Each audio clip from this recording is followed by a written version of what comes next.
Boa tarde, bom dia e boa noite para todos que estão ouvindo a gente.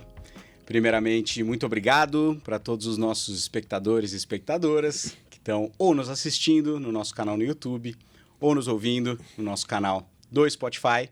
Muito obrigado também para todos os nossos parceiros que viabilizam a existência do Inova Cine Talk, esse podcast tão bacana que a gente sempre traz referências do mercado de cinema brasileiro para a gente bater um papo descontraído, como vocês já conhecem e já estão acostumados.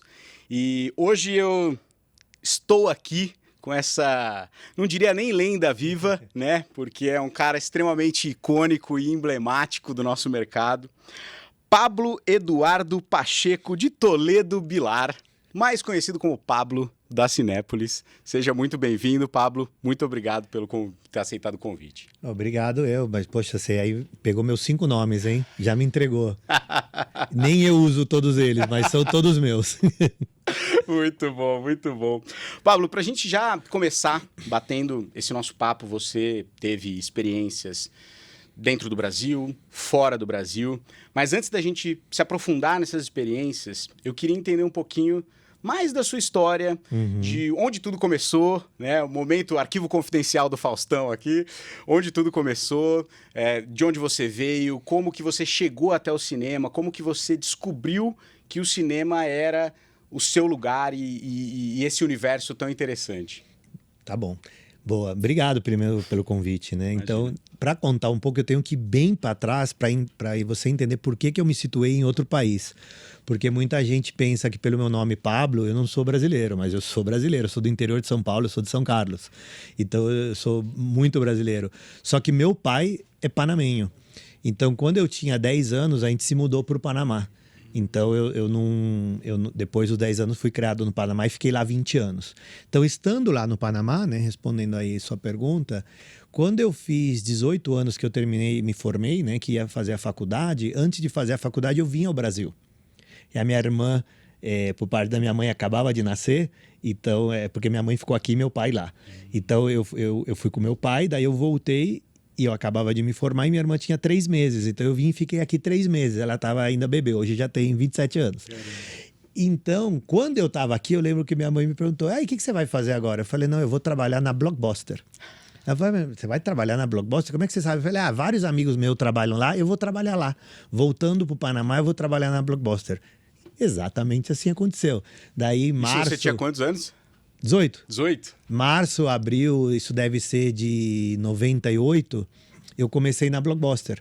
Então lá já era mundo do filmes e cinemas, né? Uma locadora de vídeo, né? Então é totalmente o mesmo negócio e segmento que eu tô hoje. Só que como funciona, né, os momentos de cada exibição, né? Tradicionalmente era o filme sai no cinema, depois vai lá para a locadora, depois vai para outro formato. Hoje em dia a gente tem streaming, mudou muita coisa, mas esse era o formato lá. Então a gente tinha nosso momento de que chegavam os filmes lá, e lá muita gente não sabe que eu fui até distribuidor. Porque a Blockbuster, na época que eu estava lá e eu era encarregado disso, a gente chegou até a distribuição da Warner, da Universal, da Fox. A primeira foi a Fox, que a gente pegou a distribuição deles para DVD, para aquela época era VHS, depois veio o DVD, com Titanic. Então a Blockbuster tinha a distribuição com outra empresa do que era o dono da Blockbuster, o franqueatário, fala em português? Franqueador. Ele era o franqueador, não dono, né, mas era dono da franquia para o Panamá, ele conseguiu essa distribuição. E eu era o vendedor também, né? Então eu fazia de tudo na Blockbuster, mas enfim... Eu comecei lá com 18 anos, então ali começou meu contato forte assim com filmes. E lá, igual que no cinema, né? Em cinema a gente tem direito a assistir filmes de graça, né? Você trabalha no cinema, a gente assiste filme. Lá a gente tinha direito a alugar 4 fitas, né? Por semana. E ainda tinha gente que não usava, então eu pegava dos outros.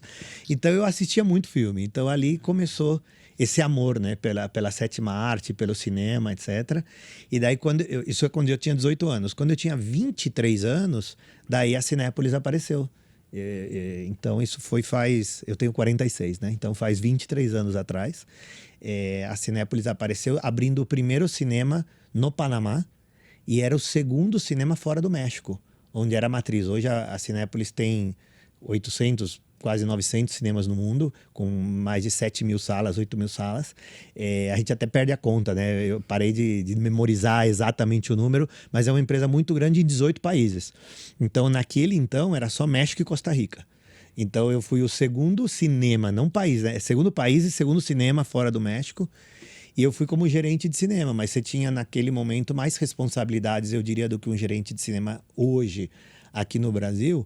Por quê? Porque eu não tinha um escritório lá no Panamá. Então eu assinava cheque, eu tinha que ver a folha como é que era, assinar os contratos com as distribuidoras. Conheço uma que outra personalidade do mercado daquela época no Panamá, o Pellegrino. Nossa. Conheci ele lá no Panamá aquele então, porque eu tratava com as distribuidoras, eu acho que ele era o IP naquele então. Então lá começou e eu mudei para a Cinépolis com essa responsabilidade, daí agora trazendo assim, fazendo mais rápido, daí eu fiquei lá 3 ou 4 anos com a Cinépolis e eu comecei como gerente de cinema e saí como carregado de operações de toda a América Central. Então eu mudei para Costa Rica e tinha as operações ao meu cargo. E depois eu saí 3 anos da Cinépolis, por isso que dos 23 eu só tenho 19 de Cinépolis, esse ano faço 20, porque eu fiquei 3 fora. Daí eles me ligam falando, olha, estamos indo para o Brasil, você é o único brasileiro que trabalhou aqui na empresa, você saiu porque você quis, eu que quis sair naquele então, um moleque, estava muito jovem, morando em outro país, falei, quero voltar para o Panamá Você, e tal. em termos de formação, não tem nada a ver com cinema. Não, já te conto essa parte. Daí, porque a gente está aqui, né, na ESPM e eu estudei marketing, né, por isso que eu acho curioso. Então não tem nada a ver.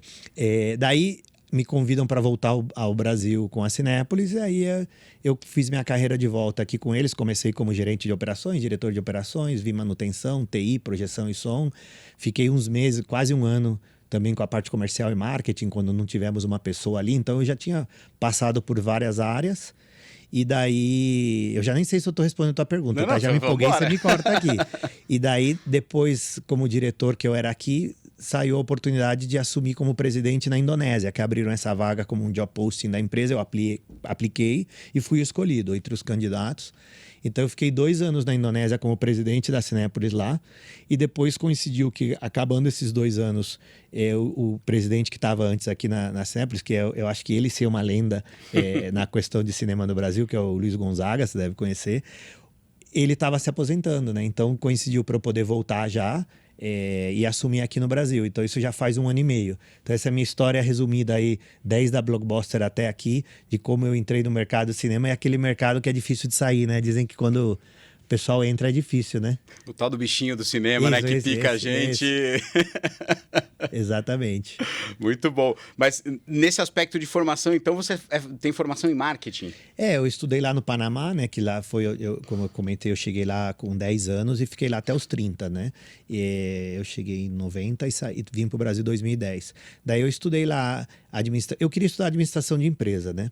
E daí eu falei, bom, tinha a opção administração de empresa, acho que era com finanças ou com marketing. Daí eu escolhi marketing. Que interessante. Então eu estudei ali administração com marketing. Mas o marketing eu apliquei pouco, né? Na Blockbuster um pouco, na Cinépolis um tempo. Mas até hoje te ajuda, né? Eu que estou agora tenho que coordenar as áreas. Daí quando você conversa com o comercial, com o marketing, etc., você consegue ter uma ideia lá de onde vem os conceitos, etc., né? Não, é super... Vi que foi fundada a ESPM por um tal cara aí que entende de marketing, eu vi ele lá fora, né? Tem um certo nome no auditório ali, né? Exatamente. Muito bom, muito bom. E você teve bastante tempo de experiência aqui no Brasil antes de ir para a Indonésia, né? Também, claro, né? Nessa parte Panamá e Costa Rica. E, naturalmente, pelo que você comentou, você passou por muitas áreas dentro da operação da Cinépolis, né? Me corrija se eu estiver errado. Tendo passado por todas essas áreas, você naturalmente entendeu muito a realidade e o contexto brasileiro, né? Que tem as suas particularidades, suas peculiaridades. Quando você vai para a Indonésia, que nós sabemos que tem uma característica com bastante foco em produção nacional, né? Pelo que a gente entende, Eu imagino que isso, em alguma medida, tenha sido um certo choque, né? Porque no Brasil a gente vem crescendo muito essa produção nacional, mas ela ainda não é tão expressiva quanto a gente vê em outros lugares. Como que foi lidar com essa, de certa forma, transição de olhar para o negócio, de olhar para o público, de olhar para a cultura? Como que foi? Eu imagino que não tenha sido simples, né? Não foi, mas eu estava tentando entender o contexto da pergunta, se eu só te respondia pelo aspecto da adaptação ao produto nacional, mas você aí no final já deixou claro, né? Cultura, etc. Então eu acho que existe ali três, vamos desenvolver aqui, eu acho que diria três aspectos, né? Vamos começar pelo primeiro que você mencionou. Sim, chegar num país e ver que o produto nacional representa 30%, 40% e sair 2 anos depois que já está representando 60% do resultado, não tem como não te surpreender, né? A gente não tem ideia disso quando você está de fora. Você não tem essas características e essa ideia de noção do que acontece em cada país. Você pode ter uma noção que na Coreia deve ter muito conteúdo local, assim como tem na Índia. Mas fora disso, você não tem noção, por exemplo, na Finlândia ou sei lá, nas Filipinas, quanto que é o conteúdo local ou não, porque a gente não está envolvido nisso. Então é uma grande surpresa e uma certa adaptação que você tem que fazer nos conhecimentos e aplicações do que você vai fazer para um mercado diferente, porque lá era assim um mercado local forte, mas muito popular. Então não é só local, é local e popular. Então você tem que fazer duas adaptações, né? Depois você tem as mudanças culturais, que foi o segundo choque, né? Eu falo que das principais coisas que eu falo é que a gente fica pensando aqui, não, que você está num país 90% muçulmano. Muitas pessoas não sabem que é 90% muçulmano. Muitas pessoas não sabem que a Indonésia é o 4º país mais populoso do mundo. Então já tem 2 fatores ali de surpresa. Mas entender e sacar o que implica e quais são as consequências dessa cultura diferente, você demora. Não interessa o que te falarem. Você vai ter que viver para entender, olha, esta cultura é assim. Eu te dou um exemplo que eu sempre uso, né? Eu lembro lá, por política da empresa, de país e características, eu tinha motorista. E eu via que quando a gente saía de algum lugar, o motorista dava uma moeda, um trocadinho pro franelinha, que dirige o trânsito lá, para ele sair e tal, porque sabe como é que é o tráfego lá, né? E um dia eu perguntei na empresa, eu falei, gente, alguém reembolsa ele? Vocês têm um valor que dá para ele $10 por mês, alguma coisa? Falaram, não, isso é coisa dele. Daí eu comecei a observar, e daí eu fui vendo que eles se cuidam muito. Então existe um coletivismo, uma forma da sociedade ser vista diferente em que realmente um se interessa com o outro e quer o bem da sociedade. Então, mesmo sendo um país, você pode dizer, terceiro mundista, né? Digamos, pobre, no sentido, claro que existe de tudo, mas que você vê que a camada grande, como muitos países nossos, latino-americanos, é uma parte mais C e D, eles se vê que eles são felizes, que eles têm esse coletivismo, né? E isso daí eu acho bem interessante. E por último, sim, que você falou, que eu falei 3, né? Eu mencionei 2, tem o teu conhecimento do negócio, que você vai aplicar. Porque, sim, eu entendo exatamente como mexer cada número do negócio. Eu sei exatamente o que você tem que fazer, o que vai influenciar que você venda mais na Bomboniere. Qual o impacto de uma venda aqui? Qual que é o impacto do cliente aqui? O que acontece?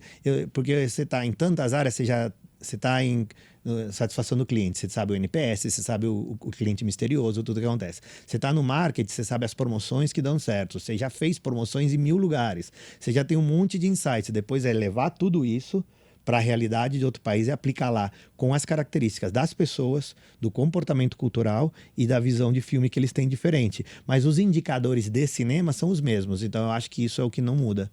É o que cria esse molho para adaptar essa questão cultural, né?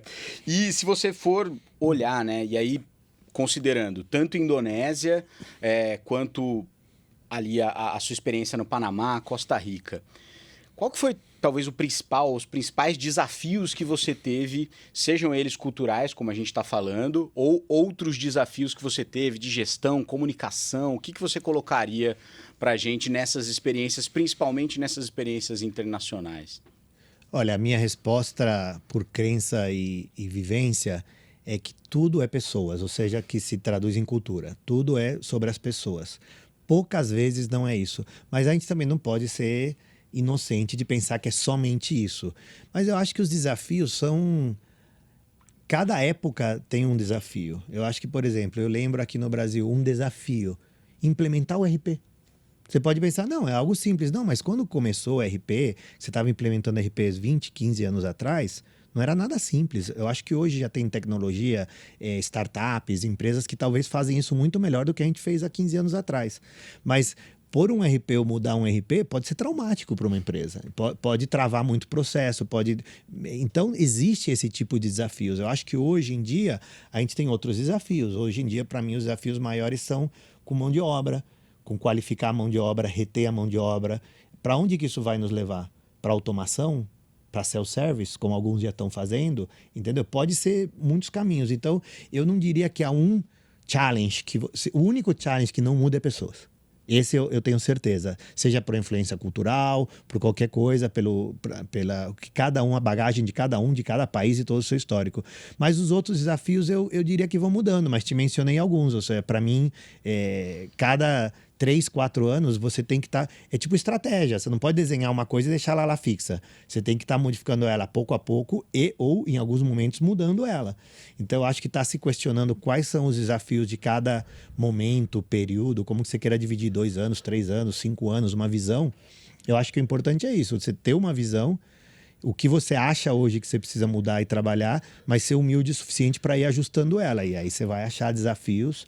Você está fazendo podcast com várias figuras do cinema, você vai ouvir aqui de desafios. O que não sobra para a gente, não falta, é desafios, tá?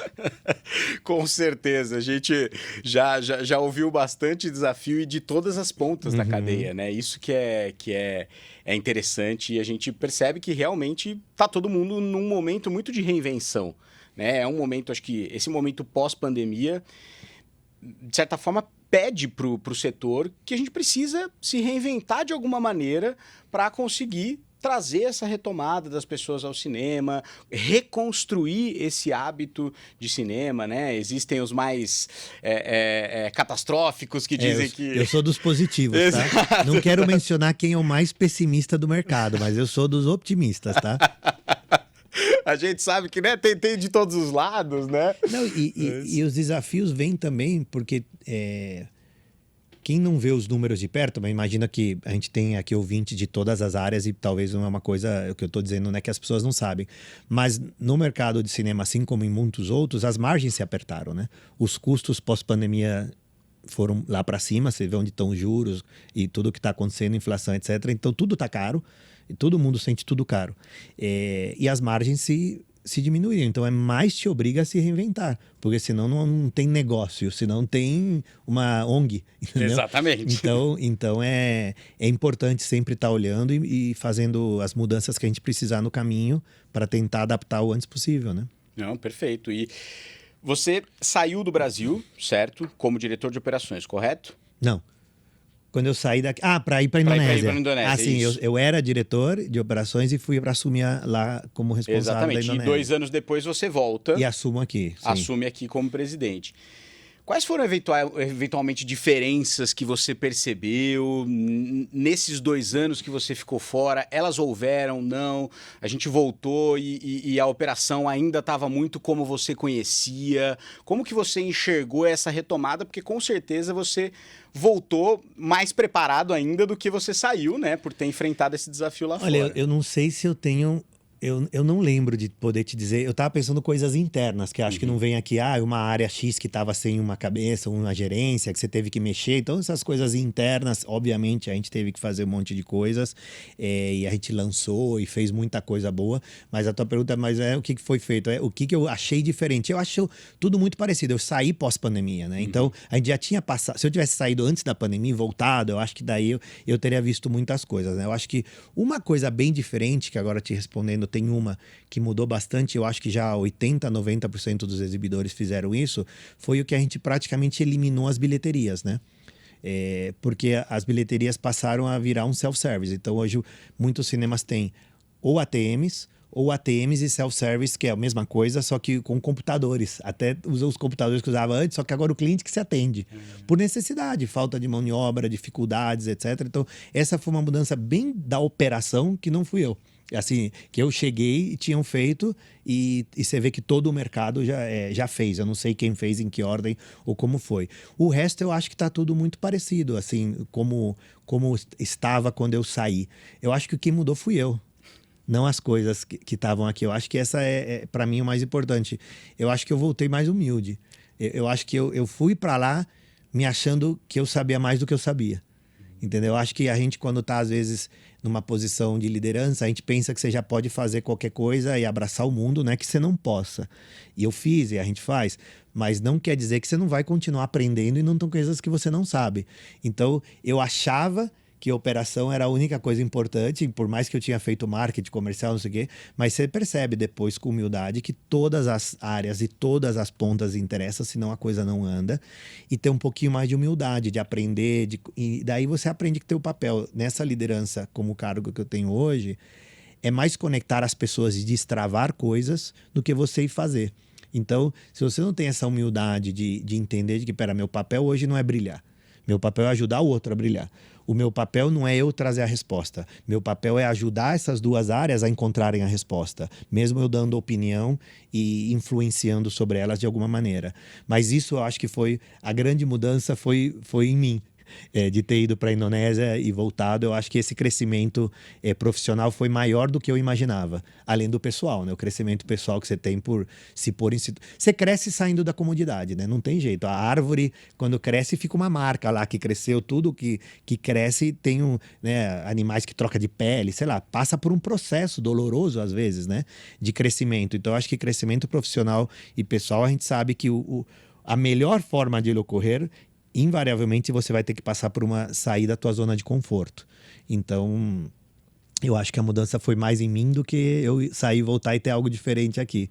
Não, e acho que é uma baita lição de liderança pocket, versão pocket, mas eu concordo plenamente, né? Acho que um grande líder, ele tem que ser um hub, ele tem que ser um conectoma do ecossistema que ele está presente, né? Acho que é por isso que cada vez mais, de fato, o mercado vem olhando dessa outra maneira, né? A liderança e a chefia, né? Sim. A grande discussão que a gente sempre tem dentro dessa lógica, né? E falando justamente desse tipo de aprendizado, desse tipo de humildade, teve alguma decisão que você tenha tomado, alguma coisa que você tenha realizado na trajetória como um todo que foi marcante para você e que depois você se arrependeu e falou, puta merda, o que eu poderia ter feito diferente? O que eu aprendi com essa situação, né? Alguma questão... Pô, cara, você veio com a pergunta, eu pensei, alguma coisa que você fez que foi bom, que deu resultado. A pergunta é alguma coisa que eu fiz que eu me arrependi. Exatamente. Não tem uma marcada, mas eu acho que teve uma época que esse meu ego, que não estava onde está hoje, que é mais humilde, teve uma época que eu falava às vezes mais do que eu deveria para posições acima minha. Eu acho que isso foi bom e ruim. Eu acho que, por um lado, eu lembro claramente um exemplo que eu estava na inauguração do JK, que é o nosso cinema mais emblemático, estava toda a diretoria de fora da Cinépolis, donos, etc. E estava o diretor-geral de operações. E eu tava batendo um papo com um diretor daqui, eu não lembro, né? Faz muitos anos atrás, da Coca-Cola. E daí eu tava lá, eu tava meio frustrado, porque a gente tava crescendo meio bagunçado, eu tava cheio de trabalho. O começo daqui não foi fácil. A gente construiu 57 cinemas, e assim, nos primeiros 2, 3 anos foram uns 20 e poucos. A gente comprou 2 redes com 6 salas, foram 12, abrimos mais uns 10, e eu era o encarregado de abrir os cinemas. Entendeu? Então, foi muito pesado. Então, naquele dia do JK, eu lembro estar meio que desafogando e falando umas coisas para a pessoa da Coca-Cola, de apoio que a gente precisava, etc. E nisso chegou o diretor-geral de operações. Aí ele fez um comentário assim, no tipo, o Pablo tá te falando... Não, daí chegou um terceiro. Daí, o mesmo papo continuou com o diretor de operações. Daí esse terceiro chegou e falou, o Pablo tá puxando o saco aí de vocês? O que ele tá falando? Assim, algum comentário assim. Falando, pelo contrário, tá nos dando bronca aqui, tá falando as coisas que precisamos mudar e o que precisa ser feito. Então, eu nunca tive problema em falar para os chefes e para todo mundo o que estava acontecendo e que necessidade você tinha, mas há formas. Não que eu fazia de forma errada, mas eu não diria que há formas. Obviamente há formas, eu não diria que eu fazia de forma errada. Eu diria que às vezes eu fiz no fórum e no momento errado. Não, a forma não ia mudar. Mas tem momentos que você tem que fazer o que fala read the room. Não, entendeu? E uma coisa que você tem que aprender é nenhum chefe gosta, muito poucos. Eu acho que aí tem que ter um nível muito maior ainda de humildade e de, não sei o que mais dizer, de humano, para gostar de que te contradigam de uma forma muito direta. Você pode contradizer, e todo mundo é contradizer. Eu dou abertura e faço minhas reuniões pedindo para, olha, esta é minha opinião. Eu lembro um chat ontem com a turma do marketing. Olha, o que você acha disso? Olha, eu acho isso, mas a decisão é de vocês. Eu acho que poderia melhorar aqui, mas vocês decidam. Então, eu sou muito de... Não é eu acho que tem que ser assim que vai ser feito. A menos que tenha uma decisão como que a gente comentava antes, né? Teve uma falta de ética, teve um roubo, teve uma coisa... Não vai ter debate. Eu vou falar... A decisão é esta, assim, a gente não tolera e pronto. Mas nesses outros casos, eu acho que se você sabe read the room, você pode pensar, cara, eu não estou de acordo com o que o meu chefe está falando, mas para eu convencer ele ou mostrar meu ponto, não adianta eu falar na frente de 20 pessoas. Eu preciso... É um aprendizado. Acabou a reunião... Chefe, você tem um minuto assim? Olha, aquela opinião que você já pensou por aqui? Não quis comentar ali porque poderia minar o que a gente está construindo, talvez não era o momento, mas olha, eu tenho essa opinião. Então você não vai deixar de falar o que você pensa, mas você tem que saber pegar os momentos apropriados. Então eu acho que esse foi um aprendizado. Eu não tenho um exemplo, mas eu lembro de ter levado umas broncas, entendeu? Que eu fiquei pensando, poderia ter dormido sem essa se eu tivesse feito um pouquinho melhor. Mas é parte do aprendizado. Claro. Eu acho que aprendi muito. Não, é a nossa evolução, né? E como você colocou, eu acho que é muito importante a gente reforçar isso, né? Acho que valores são inegociáveis e aí as decisões têm que ser muito claras e muito diretas, né? Quando a gente fala de operação, às vezes a gente tem uma pessoa do nosso time que é, inclusive, muito mais capacitada que a gente em determinada função. Então, o que a gente pode fazer... Eu hoje em dia... já não entendo tanto de operações como o meu diretor de operações. E eu era diretor de operações, mas hoje ele é o especialista. Exato. Eu tenho a minha visão de anos atrás, mas ele está atualizado, ele é o que sabe, né? Então, concordo com você. A gente não é especialista em tudo, né? Às vezes em nada. Às vezes você tá...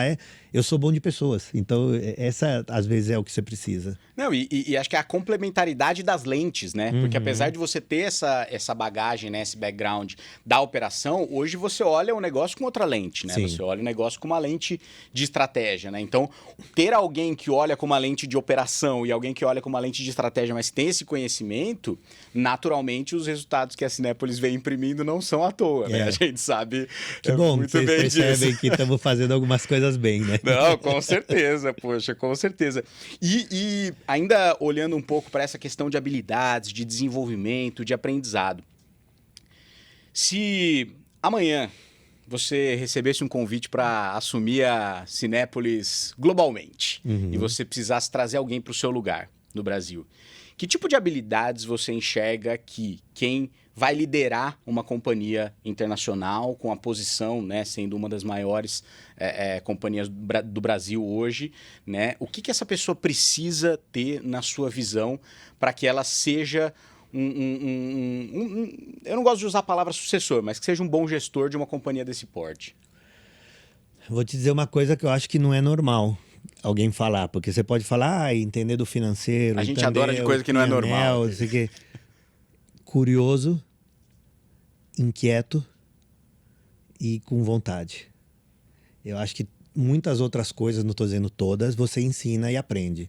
Mas se você senta lá e perde a curiosidade, o intuito de procurar o melhor, fica difícil. Essa eu acho que é a resposta um pouquinho fora.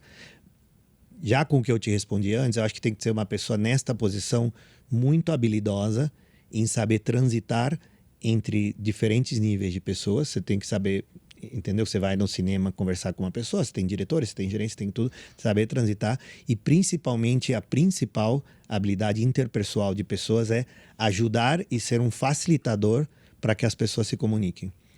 Nas empresas, eu aprendi... Eu juro, Cauê, que isso daqui eu não ensaiei, tá? É a primeira vez que eu tô falando isso, porque a cabeça a gente vai criando e entendendo algumas coisas, às vezes só falando. Então, isso que é bom num momento como esse, que a gente tá conversando, mas eu mencionei a questão do ego, né? E eu mencionei isso há poucos dias atrás na empresa para alguém. Eu acho que um dos grandes problemas de empresa é essa politicagem e que as pessoas acham que precisa passar em cima do outro e ser melhor para mostrar que ele é bom. Então, existe muito conflito de ego. Então, às vezes, isso não deixa as pessoas darem o melhor e entender, cara, eu vou dar o meu melhor se o outro der o seu melhor. Então, muitas vezes, meu trabalho é destravar essas conversas e fazer com que as coisas fluam. Porque ou é uma luta de poder de um que quer mostrar que ele que controla isto, ou é o outro que não entendeu que precisa do outro. Não sempre é... Não estou dizendo que a pessoa faz a propósito, mas fazer essas coisas andarem é o que faz a diferença da gente poder executar o que a gente quer. Porque senão você fica no planejamento e não executa. Porque na hora que vai, dando um exemplo, né? Clássico, não clássico, mas digamos, TI depende de compras, todo mundo, né? O cara, ele precisa do equipamento, compras tem que seguir o processo. Tá, mas vamos fazer isso daqui de uma maneira que funcione para que isto ande. Não pode ser que depois de 6 meses, isso daqui não andou. É porque o processo, às vezes é falta de processo ou burocratização que nós mesmos fizemos, mas muitas vezes é pessoas, se trava entre pessoas. Então, essa habilidade não todo mundo tem, cara, e não todo mundo percebe que precisa desenvolver. Então, eu olharia mais para isso do que saber se a pessoa entende da operação, se entende o resultado financeiro, se entende todo o resto. Isso eu ensino para ele 1 mês, entendeu? O resto, você pode ensinar, mas a pessoa ter a habilidade, eu falo, é que nem jogar pôquer. É muito fácil, eu posso te ensinar que agora as regras do pôquer, a gente joga uma partida de pôquer daqui 5 minutos. Pode passar 10 anos, você não é um bom jogador de pôquer. Eu fiz curso. Eu fiz curso com profissionais, etc. E ainda hoje eu não tenho um nível... Assim, eu tenho um entendimento da lógica, mas você só aprende se você pôr em prática. Como eu não ponho em prática, porque não é uma questão que eu faço todos os dias, como eu faço as coisas de pessoas e trabalho, você não desenvolve. Eu acho que eu li num livro do... Eu não sei se é do meu autor favorito, é o Malcolm Gladwell. Eu recomendo lerem todos os livros dele. Mas tem um livro que ele fala, né, que para se tornar um experto em um tema, qualquer coisa, você precisa de 10 mil horas. Então, ao que você vai dedicar 10 mil horas na tua vida? Eu nunca fiz o cálculo, mas se a gente trabalha com pessoas 8 horas por dia, num ano você dedicou 2.000 e poucas horas. Eu estou multiplicando 8 por... Não, é 365, mas a gente trabalha uns 200 dias, sei lá. Vamos supor que por ano você colocou 2.000 horas. Você precisa de 5 anos para, em um tema, ser habilidoso ou especialista. Mas isso, se você fizer isso durante as 8 horas, quantas horas você dedica a isso por dia? 2? Então você resumiu isso em 4. Então esses 5 anos vieram 20. Por isso que eu te falo que a gente chega numa idade que eu vou para a Indonésia me achando uma coisa, eu chego lá e falo, cara, você não é tudo isso. Agora, tenho mais humildade, mas eu não estou dizendo que eu sou tudo aquilo. O que eu estou dizendo é eu voltei melhor do que eu era. E a gente sempre está evoluindo, mas leva tempo. Não adianta a gente querer pular etapa. Não adianta você querer, agora com o IA eu vou saber. Você pode ler, você pode ver todos os capítulos do YouTube, etc. Tem certas coisas que você tem que pôr na prática. E só a prática vai te trazer. Então eu prefiro olhar para essas habilidades softs do que só focar nas habilidades técnicas, né? Por exemplo, eu falo, meu papel na hora de contratar, se eu tenho que entrevistar alguém, dependendo do nível que vai entrar, etc., o meu filtro é só ver se ele encaixa culturalmente. Para isso está o RH, para dizer que a pessoa é apta para lugar ou não. Para isso está a pessoa que está contratando, se é na área de operações. Para isso está o diretor de operações lá para filtrar. Mas se ele fala, Pablo, é um gerente, a gente quer que você entreviste para você dar a tua opinião, o meu filtro maior vai ser cultura, vai ser valores, vai ser ver se essa pessoa encaixa com a empresa, se essa pessoa vai se desenvolver aqui. E o pior, cara, a gente não percebe, muita gente que está começando se perde. O pior é o cara que quer passar por cima de todo mundo e mostrar que ele sabe fazer. E eu já tive um pouco disso, mas não funciona, não é por aí, entendeu? Você tem que ser, conquistar seu... Eu falo, você não é promovido pelo teu chefe. Não é teu chefe que você tem que ficar mostrando o que você faz, você é promovido pelos teus pares. Quando os pares falam, nossa, você viu a pessoa nova da área tal? Me ajuda em tudo, é muito bom. Nossa, daí o chefe escuta e fala, essa é a pessoa que eu tenho que cuidar. Mas não é o que você vem me falar que vai valer. E a pessoa acha que tem que ficar em cima do chefe, só mostrando pro chefe, mostrando o que ele faz e que ele faz tudo. E não sempre é por aí, né? Então... Mas, Cauê, desculpa que você sabe, eu já falei que eu falo demais. Você me interrompe porque eu me perco nas perguntas. A gente estava na pergunta do exemplo, eu já nem sei. Reseta aí, faz outra. Esse é o nosso grande objetivo, poxa. Tá sendo maravilhoso e fantástico a gente ouvir tudo isso, porque... Cara, no fundo, a gente está falando de gente, né? De construção de cultura, de construção de comunidade. Eu acho que isso vale, até expandindo um pouco, né? Vale para um negócio, vale para um bairro, vale para um país, né? Para que a gente consiga... Eu te comentava antes, né? Que eu estou escrevendo um livro. E é muito bom, porque depois eu vou pegar a transcrição do podcast e ver as coisas. Pô, aquilo que você falou lá não estava no livro, dá para trazer para cá, entendeu? Essa coisa do ego, essa questão não estava plasmada no livro, que meu livro vai falar de... não vou contar a história inteira do livro, mas ele vai falar no final, vai falar de cultura, de estratégia e execução.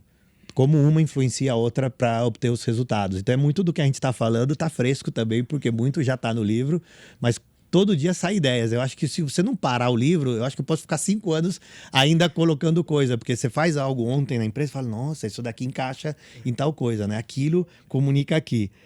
Mas é bem interessante. E um dos pilares dele é cultura. Vai criando as conexões, né? Vai. E só pra gente não perder, eu fiquei particularmente curioso. Você fez um curso de pôquer? Fiz. Conta um pouco disso rapidamente. Eu sei que foge um pouco do tema, mas aqui é bastante curioso. Eu gosto muito de números. Eu sempre gostei de números, eu gosto de estatística, eu gosto de probabilidade, eu gosto de números, assim, enfim. Eu sempre gostei.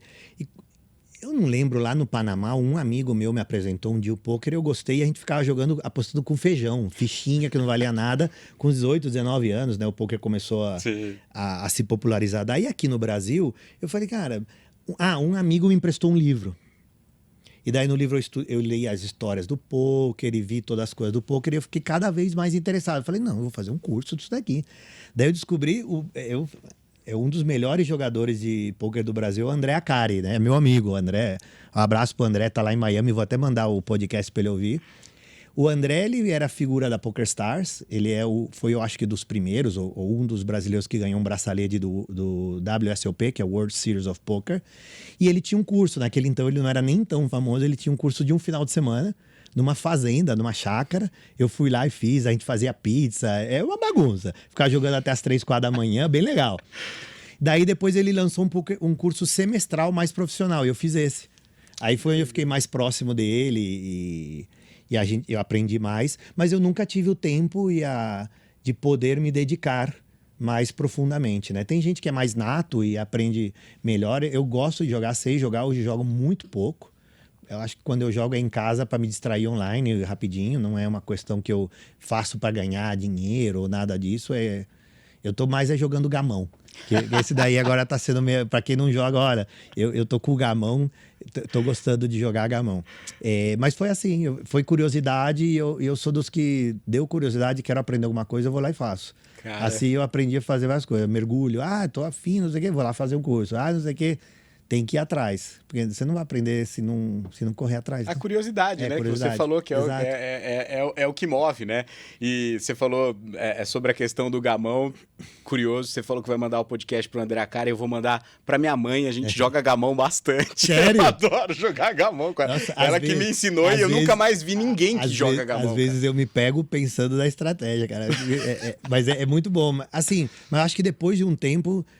já não é tão gostoso, porque você já domina, né? Mas eu acho que o gostoso é você aprendendo e você jogando, né? Mas eu lembro que eu aprendi de criança, jogando com uma prima minha, uma tia, não lembro. E agora eu comprei um tabuleiro e falei, eu quero jogar com alguém, né? Ver em que momento dá pra trazer. E daí eu falei, vou... Temos que organizar um campeonato de gamão. Boa. A gente já se perdendo aqui,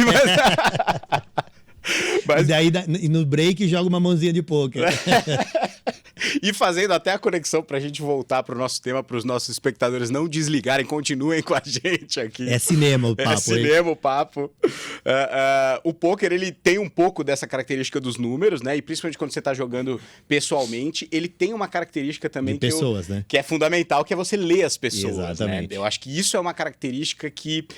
É muito difícil, em certa medida, de desenvolver, né? Eu vejo muitas pessoas que têm essa característica, mas é difícil de você treinar, é muito sutil como você faz essa percepção, né? Então existe um paralelo aí dentro do negócio, né? E voltando para essa lógica de cinema, a gente falou bastante, né, sobre essa sua trajetória. Você começou ali no tempo do VHS, como você mesmo disse, né?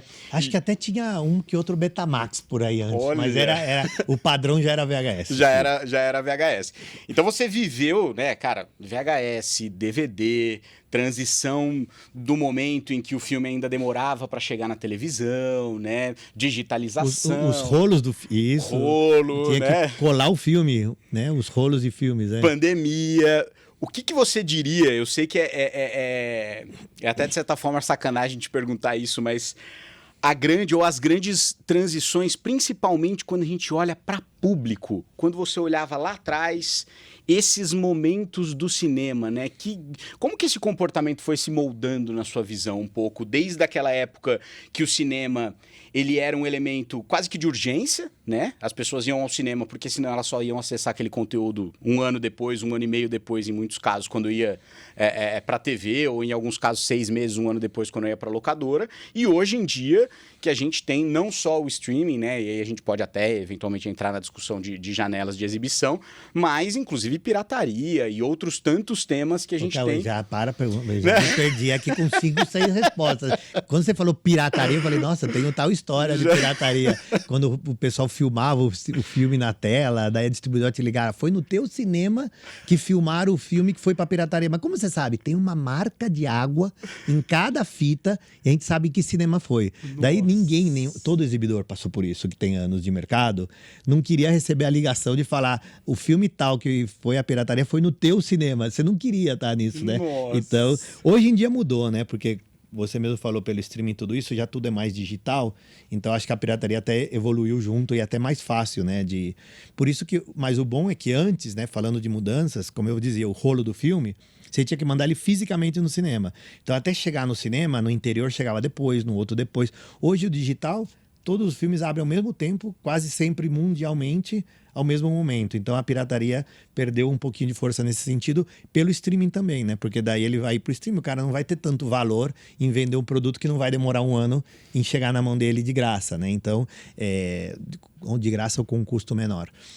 Mas eu acho que assim, a tua pergunta eu acho que é muito abrangente, então eu vou trazer ela um pouco, tentar narrow e pôr numa visão, numa ideia que me deu. Eu acho que o que mais mudou é que hoje em dia a gente tem muitas mais opções do que fazer, como dedicar seu tempo, que a gente está sobrecarregado. A gente tem que se policiar às vezes, né? Poxa, eu não posso ficar entre ver notícia, ver o que está acontecendo ali, ver aquilo outro, disputa de atenção, tem a série que você quer ver, tem o filme que você quer ver no cinema, tem a tua vida pessoal. Eu acho que antes a vida tinha menos opções. Então, eu acho que o cinema trazia uma experiência diferenciada, que continua sendo muito diferenciada, mas com menos opções. Então, acho que hoje em dia, as opções crescendo, as pessoas têm que decidir aonde dedicar o tempo delas. Então, acho que isso é um impacto para o negócio do cinema. E entre elas, o streaming. Eu não tenho nenhum problema em conversar de streaming. Eu adoro os streamings. Eu assino todos, entendeu? Eu sou cliente de todos. Então, o streaming é um fator mais, que veio para mudar e que precisamos nos adequar a isso, assim como outras coisas. E eu acho que isso, em conjunto com essa chamada de atenção, trouxe uma mudança comportamental em como os jovens se comportam dentro do cinema. Como antes era uma ocasião e era todo um fenômeno, então a pessoa era mais concentrada, mais ciente. Eu acho que hoje a pessoa está no cinema distraída, está pegando o celular, está ouvindo notificações. Poxa, eu lembro uma vez que eu fui com um amigo meu no cinema e eu falei para ele, cara... eu poucas vezes vou com amigos no cinema, mas eu lembro que tem alguns filmes que falam, cara, vamos assistir. Por exemplo, eu chamei a turma para assistir Top Gun. Eu falei, vou levar 4, 5 amigos para assistir comigo, eu convido vocês, vamos assistir. Numa dessa que eu tinha marcado de assistir o filme com alguém, não tinha 2 minutos do filme, ele pegou o celular e pôs na mão. Eu falei, você tá brincando comigo que você vai pegar o celular aqui? Não volte a pegar no celular. Senão a gente vai embora. Eu fiquei bravo, porque o meu celular vive em silêncio e ele só vibra. E ainda quando eu vou no cinema, eu ponho lá o não perturbe para que nem vibre, para me concentrar. Porque para mim não é porque eu trabalho lá, porque para mim para que eu vou no cinema? Para me desconectar. Então eu acho que hoje mudou um pouco. Eu acho que as pessoas não têm essa visão, quero me desconectar, quero me envolver na história. Muita gente sim, mas tem uma parcela do público que está lá distraída. Que é assim como ele está em casa distraído vendo filme, ele às vezes está lá distraído. Então eu acho que essas mudanças comportamentais, eu acho que pesam mais do que as mudanças tecnológicas. Porque no final é uma projeção que hoje é melhor e um som que hoje é melhor, com uma experiência que deveria ser mais prazerosa, né? Você pode comprar online, você não tem que chegar lá cedo para formar fila, você tem o teu lugar marcado. Então a experiência está lá. Como as pessoas vivem a experiência cultural, né? Não tem como a gente falar tem que ser assim. Com os tempos vai mudando, né? Sim, sem dúvida. E eu acho que é muito curioso essa questão do celular especificamente, né? Saiu até uma declaração, se eu não me engano, há 2 semanas, não sei se foi do Matt Damon, que ele comentou que os filmes estavam sendo produzidos com enredos mais óbvios, com cenas de ação logo no início, para justamente... captar a atenção, né? porque a atenção estava muito difusa ao longo dos filmes, não só dentro do cinema, mas dentro da casa das pessoas também, né? As pessoas pausam, olham, né? O tempo de atenção vem diminuindo cada vez mais. O cinema tem de bom que não dá para pausar, né? Então a pessoa sabe, se eu me distrair, eu vou perder. Então é muito menos você se distrai do que em casa. Mas não quer dizer que você pode estar olhando para a tela e tua mente tá viajando e pensando outra coisa, né? Não, totalmente.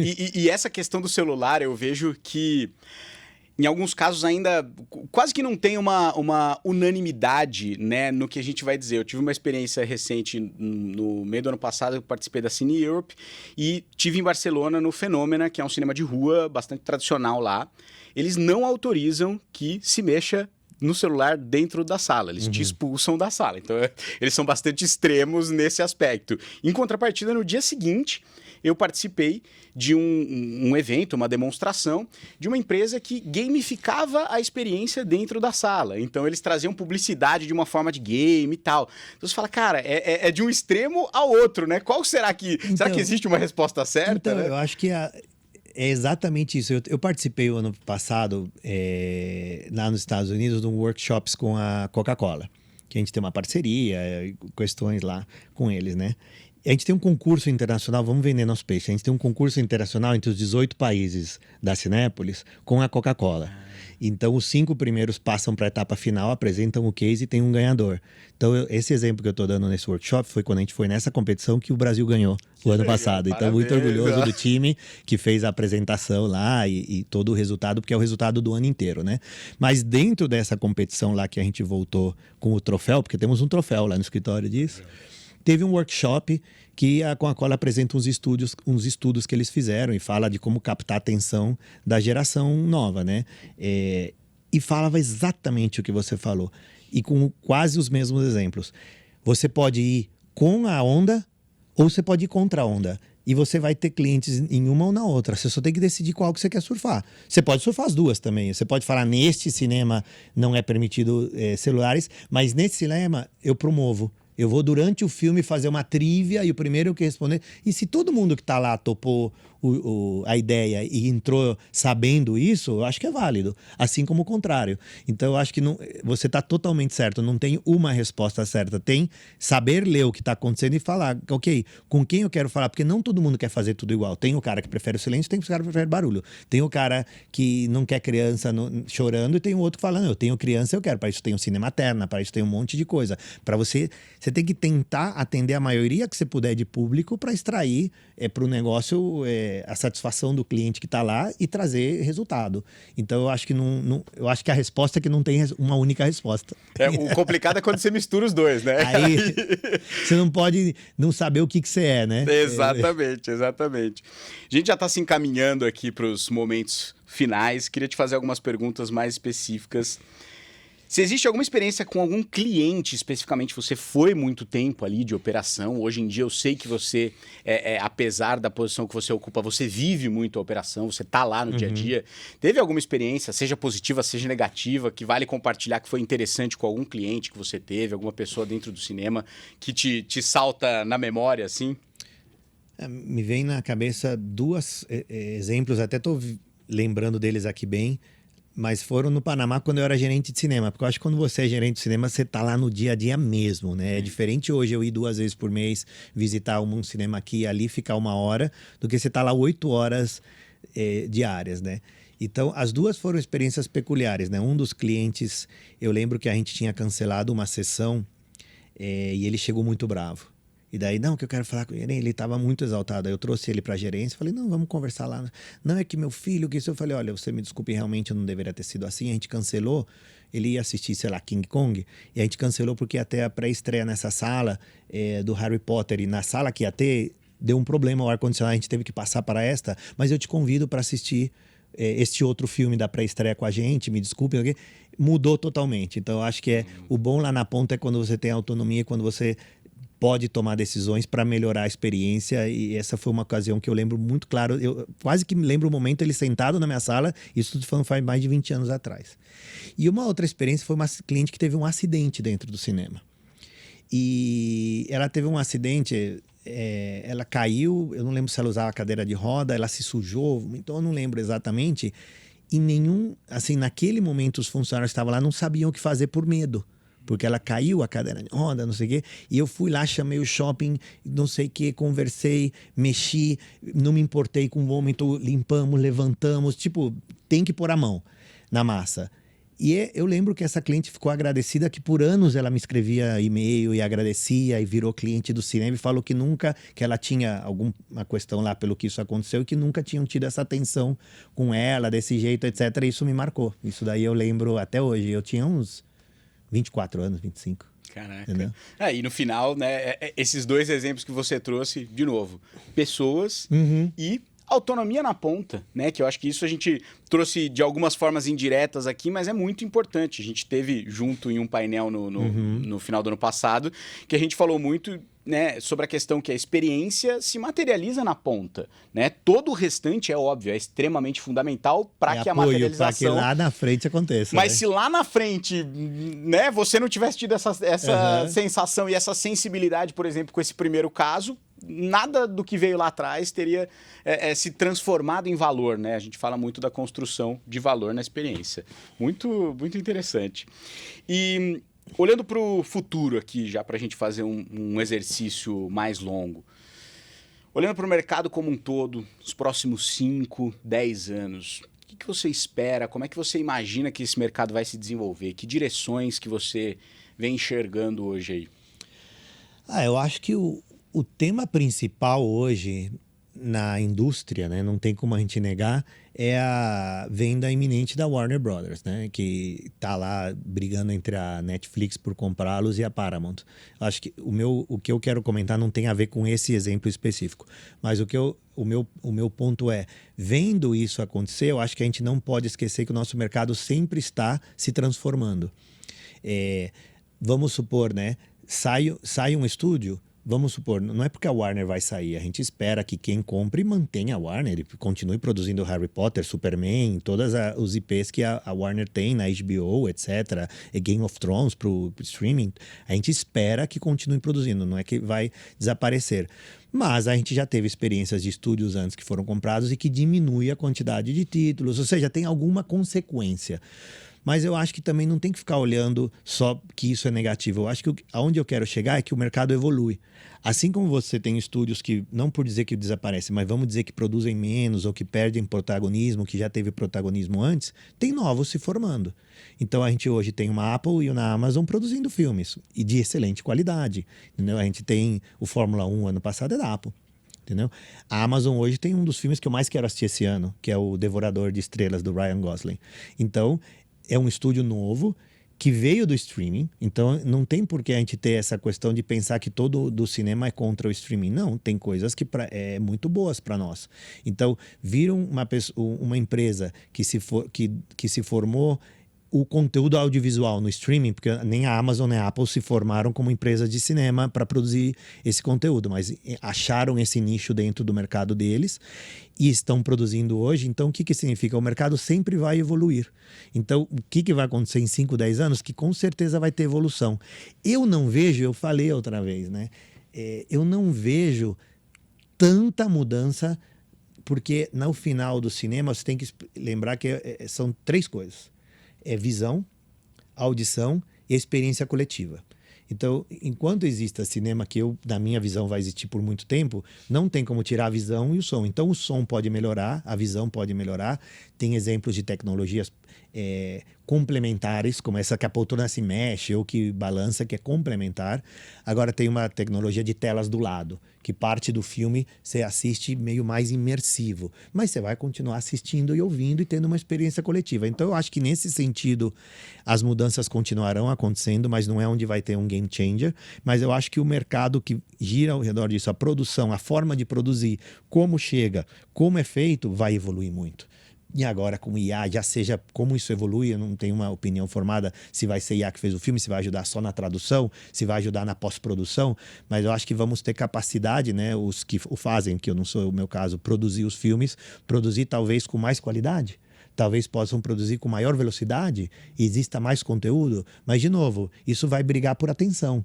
a gente tem uma atenção limitada, né? Você não, são poucos, né? Existem, eu amo eles, né? Os cinéfilos que vão toda semana no cinema. Mas tem gente que a gente tem que aceitar a realidade. Ele vai 2, 3 vezes no ano no cinema. Ele só vai escolher aquele filme e falar, não, esse eu quero assistir, ter a experiência e tal. Então, ter 1.000 ou ter 100 não vai mudar muito. O que vai mudar é o desejo da pessoa ter essa atividade em coletivo para um filme que para ela interessa e que para ele faz sentido. Então, se a qualidade melhorar ou a forma de produzir ajude para isso, vai ser sempre bem-vinda. Eu acho que é isso que todos os protagonistas deste meio vão procurar, né? Melhor eficiência, melhor produção, melhor atendimento ao cliente. Então, a gente vai continuar evoluindo e o cinema vai continuar existindo.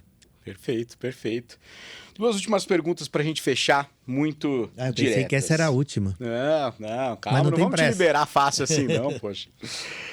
Se você pudesse dar um conselho para alguém hoje, um jovem, que quer abrir um cinema, o que seria esse conselho que você daria? Que quer abrir um cinema? Poxa, Cauê, vocês com essas perguntas que a gente começa a pensar uma resposta e depois a resposta é outra. Pensei, o que você ia dar para alguém que está começando a carreira profissional, como ele crescer, como ele... Porque daí eu ia falar, olha, eu vou responder mesmo você não perguntando, tá? Eu ia responder, sempre dá mais do que te pediram. Esse é o segredo. E tente trabalhar numa empresa que claramente exista crescimento, onde você vai aprender. Tipo essas multinacionais, empresa que tem, sabe? Eu acho que você aprende muito, mas você sempre tem que dar o melhor. Para alguém que quer abrir um cinema... Se prepare. Se prepare. É muito empolgante. Quando você falou das experiências que eu tive, eu estava lembrando uma das melhores feelings que eu tive foi quando a gente estreou, depois de muitos anos, Star Wars. E daí eu tinha uma sala no Panamá que era certificada THX, que era criado pelo George Lucas e pelos estúdios deles, né? Então, era a melhor sala para você ouvir que tinha lá no país.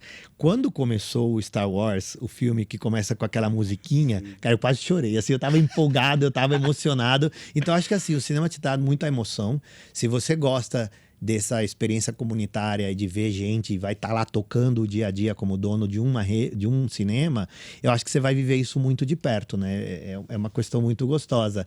Mas tem que se preparar, é um mercado em constante evolução, que demanda muito investimento, que demanda você estar lá no dia a dia, você não pode descuidar, você tem que manter. Então é um negócio que traz muito prazer e muita satisfação. Mas demanda ao mesmo tempo que você se dedique. Não é aquele negócio de investir e vou ver daqui um ano o que aconteceu, né?